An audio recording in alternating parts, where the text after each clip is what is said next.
চাকরি বহালের একটি রায় ডিভিশন বেঞ্চে বদল হওয়ায় শিক্ষকদের মধ্যে উচ্ছ্বাস এবং এই বিষয়ে মুখ্যমন্ত্রী মমতা বন্দ্যোপাধ্যায়ের মন্তব্য। উত্তরবঙ্গে পরিকাঠামোগত বঞ্চনা, তৃণমূলের উন্নয়নের পাঁচালী প্রকাশের পরই উত্তরবঙ্গের পরিকাঠামোগত বঞ্চনার খসড়া নিয়ে বিজেপি বিধায়কদের ক্ষোভ প্রকাশ। ভোটের আগে প্রশাসনিক তৎপরতা, ভোটের আগে জনগণের দাবি পূরণে জেলাভিত্তিক শীর্ষ আধিকারিক নিয়োগে নবান্নের রাজ্য সচিবালয় তৎপরতা। জাতীয় খবর ন্যাশনাল নিউজ। মোদি পুতিন বৈঠক। আজ প্রধানমন্ত্রী নরেন্দ্র মোদি এবং রাশিয়ার প্রেসিডেন্ট ভ্লাদিমির পুতিনের বৈঠক হওয়ার কথা, যার মূল ফোকাস থাকবে প্রতিরক্ষা সহযোগিতা এবং বাণিজ্য চুক্তি নিয়ে। ঝাড়খণ্ডের খনিতে দুর্ঘটনা।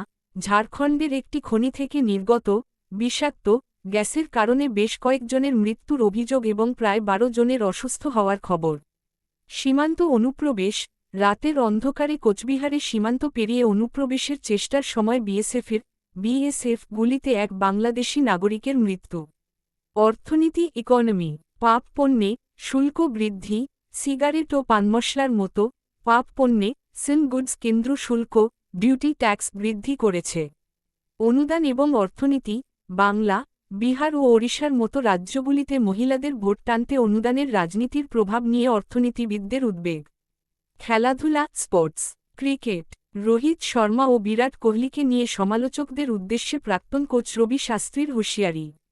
বিজয় হজারে ও মুস্তাক আলী ট্রফিতে রোহিত শর্মার খেলার আগ্রহ। মুস্তাক আলীতে শামির 4 উইকেটে বাংলা দলের জয়। ফুটবল সুপার কাপের ফাইনালে ইস্টবেঙ্গল ক্লাবের উঠে আসা।